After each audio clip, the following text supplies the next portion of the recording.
आयुष्य असं जगा की देवालाही आवडेल. जगाची आवड तर मिनिटा मिनिटाला बदलत असते.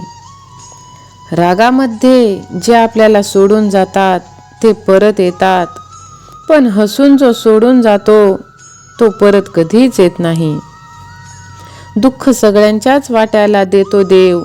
फरक फक्त एवढाच असतो की दुःख दाखवतात तर कोणी लपवतो. ज्यांना तुमची कदर नाही त्यांच्या मागे तुम्ही रडत स्वतःचे महत्त्व कधीच कमी करत बसू नका. राधाने श्रीकृष्णाला विचारले, प्रेमाचा खरा अर्थ काय आहे? तेव्हा भगवान श्रीकृष्णाने उत्तर दिले, जिथे स्वार्थाने मतलब असतो तिथे प्रेम कोठेच दिसत नाही. जेव्हा नात्यामध्ये दुरावा येतो त्यावेळी गैरसमज सुद्धा वाढतात. तेव्हा समोरच्या माणसाला तेही ऐकू येतं जे आपण कधी बोललेलंच नसतं. कोणतीही व्यक्ती कितीही महान असली तरी तुम्ही कधीच त्याच्या मागे डोळे बंद करून पळू नका. कारण देवाला जर असं व्हावं वाटत असेल तर त्याने तुम्हाला बुद्धी दिली नसती. जीवनामध्ये कितीही चढ उतार आले तरीही जी व्यक्ती तुमची साथ कधीही सोडत नाही त्या व्यक्तीचे नेहमी तुम्ही आभार माना. आयुष्य असं जगा की तुमची गंमत पाहणाऱ्यांची स्वतःचीच गंमत व्हायला हवी. जो माणूस खऱ्याची साथ देतो तो नेहमी एकटाच असतो. खोट्याच्या मागे सगळे धावतात. लोकांनी आरसा कधीही पाहिला नसता जर आरशामध्ये चेहऱ्याऐवजी जर त्याचे चरित्र दिसले असते तर. प्रेम काय असते त्याला नका विचारू ज्याला ते मिळाले आहे. अशाला विचारा ज्याने गमावले आहे. एका प्रामाणिक व्यक्ती उजेडालाही घाबरत नाही आणि अंधारालाही. प्रत्येकामध्ये प्रामाणिकपणा असायला हवे, ना की खोटी लबाडी. जेव्हा तुम्ही तुमच्या पाठीमागे तुमच्याविषयी कोणी बोलत तेव्हा तुम्ही आनंदी व्हा. कारण कमीत कमी त्यांची तुमच्या तोंडावर बोलण्याची लायकी नाही. मी नेहमी तुझ्या बरोबर आहे, तू घाबरू नकोस, मी तुझ्या जवळ आहे असं म्हणणारे लोक बऱ्याच वेळा संकटकाळी साथ सोडून देतात. वाईट आणि धोका देणाऱ्या माणसाला कधीही तुम्ही दुसरी संधी दुसरा चान्स देऊ नका. मग तो भलेही तुमच्या कितीही जवळचा का असेना.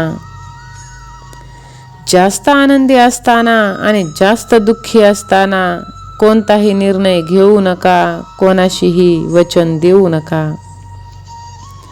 थोडा स्वाभिमान पण असला पाहिजे आपल्या आयुष्यात तरच आपण आनंदी राहू. नाहीतर आपल्याला दुःख आणि त्रास देणारे तर ठिकाणावरती बसलेले आहेत. राग करू नका कोणाचा, मनाला वाईट वाटते. फक्त प्रेमाने म्हणा आता तुझी गरज नाही. ज्यांच्या आयुष्यामध्ये तुमचं काहीच महत्त्व नाही त्यांच्या मागे तुम्ही पळू नका, त्यांच्यासाठी तुम्ही वेळ घालवू नका. ज्यांनी तुम्हाला दुःख आणि त्रास दिले, त्रास आणि दुःख त्यांना पण मिळेल आणि विश्वास ठेवा ते पाहण्याची संधी तुम्हालाही मिळेल. त्यामुळे तुम्ही फक्त वेळेला महत्त्व द्या. आलेली वेळ तुम्ही कशी हाताळता ह्याच्यावरती तुमचा आनंद अवलंबून आहे. परिस्थितीने शांत राहायला शिकवलं, नाहीतर जो ऐकू शकतो तो ऐकवू पण शकतो. ध्येय फक्त एवढेच ठेवा ज्यामध्ये तुम्हाला तुमचा स्वाभिमान गहाण ठेवावा लागेल. उशिरा बोललेलं खरं कधी कधी खोट्या समान असतं. त्यासाठी वेळेला महत्त्व द्या. वेळेवरतीच सगळ्या गोष्टी व्हायला हव्यात. नंतर कोणतीच गोष्ट भेटून त्याचा उपयोग नाही. चांगले दिवस फक्त बसून राहिल्यामुळे येत नाहीत, तर चांगले दिवस मिळवण्यासाठी वाईट दिवसांबरोबर लढावं लागतं. भलेही तुमचे ध्येय आकाशाला गवसणी घालण्याचे असेल, पण दुसऱ्यांना खाली खेचण्याची इच्छा कधीच करू नका. ज्या गोष्टी वेळेवर मिळत नाहीत त्या नंतर मिळाल्या किंवा नाही मिळाल्या तरी काहीही फरक पडत नाही.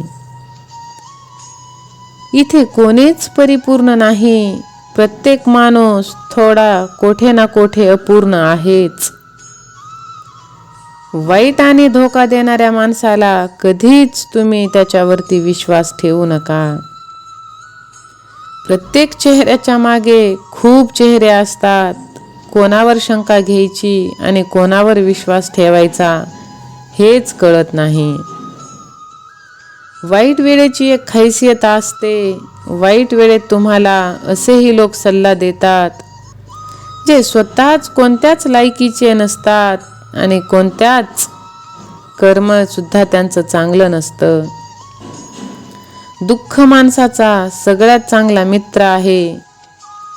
जोपर्यंत तुमच्या बरोबर राहील तोपर्यंत खूप धडे शिकवेल आणि जेव्हा सोडून जाईल तेव्हा सुख देऊन जाईल. जास्त आनंदी असताना, जास्त दुःखी असताना तुम्ही कोणावरही विश्वास ठेवू नका. ज्यांनी ज्यांनी तुम्हाला त्रास दिला आहे, दुःख दिला आहे, त्यांनाही दुःख आणि त्रास होणाराच असतो. प्रत्येक गोष्टीला तुम्ही जेवढे घाबरताल, लोक तुम्हाला आधार देण्याऐवजी जास्त घाबरवतील. पण तुम्ही जर थोडी हिम्मत करून वागलात तर मोठे मोठे लोक सुद्धा तुमच्या समोर नमतं घेतील. ज्या अडचणींमुळे आज तुम्हाला संघर्ष करावा लागत आहे, तोच संघर्ष, तीच अडचण उद्या तुमची ताकद बनणार आहे. त्यामुळे तुम्ही विश्वास ठेवा आणि मेहनत करा, कर्म चांगले करा. कोणत्याही माणसाचा खरा स्वभाव तुम्ही वेळेलाच ओळखून घ्या. बोलण्याआधी शब्द माणसाच्या ताब्यात असतात, पण एकदा बोलून गेल्यानंतर माणूस शब्दांच्या ताब्यात असतो. भगवान श्रीकृष्ण म्हणतात, जे लोक तुमच्यावर जळतात त्यांचा तुम्ही तिरस्कार कधीच करू नका. कारण ही लोक तीच आहेत ज्यांनी मान्य केले की तुम्ही त्यांच्यापेक्षा बुद्धिवान आणि हुशार आहात.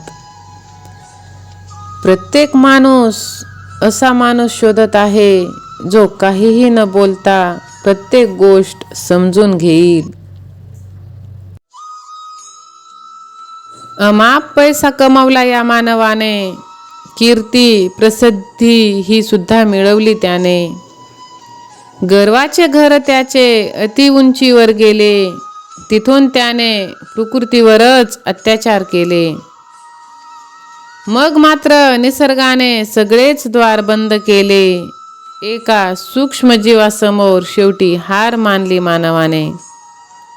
सतत फिरणाऱ्या व्यक्तीने अंततः घरीच बसणे कबूल केले. कुठेतरी कोपला होता देवही की त्याने त्याचेही ऐकले नाही घराने. थांबला तो संपला हे जरी असले खरे, तरी प्रत्येकालाच कुठे थांबायचे हे कळले पाहिजे. कुठे थांबायचे हे कळले पाहिजे. अति तिथे माती म्हण आहे खरी, कोणास ना तरी अर्थ तीच. कितीही कमवा धन द्रव्य पैसा, रिक्त होतो पसा एका क्षणी. अवैध कमाई देते जरी सुख, दाखवते दुःख कालांतराने. परिणाम त्याचे जेव्हा मिळतात स्वतःला जातात एक दिन. कधी न करावा गर्व श्रीमंतीचा, मीच श्रेष्ठत्वाचा जगताना. समाधान नित्य अंतिम पूर्णत्व हेची एकतत्व जीवनामध्ये. माझ्या प्रेमळ स्वामी भक्तांनो, आजचा व्हिडिओ जर तुम्हाला आवडला असेल तर लगेच व्हिडिओला लाईक करा व हे भक्तिमय चॅनल स्वामी सेवा आणि मी हे सबस्क्राईब करा. बाजूची घंटी दाबा. हा व्हिडिओ आपल्या आप्तजनांना शेअर करा. सतत देवाच्या नामस्मरणात रहा. श्री स्वामी समर्थ. जय जय स्वामी समर्थ. श्री स्वामी समर्थ.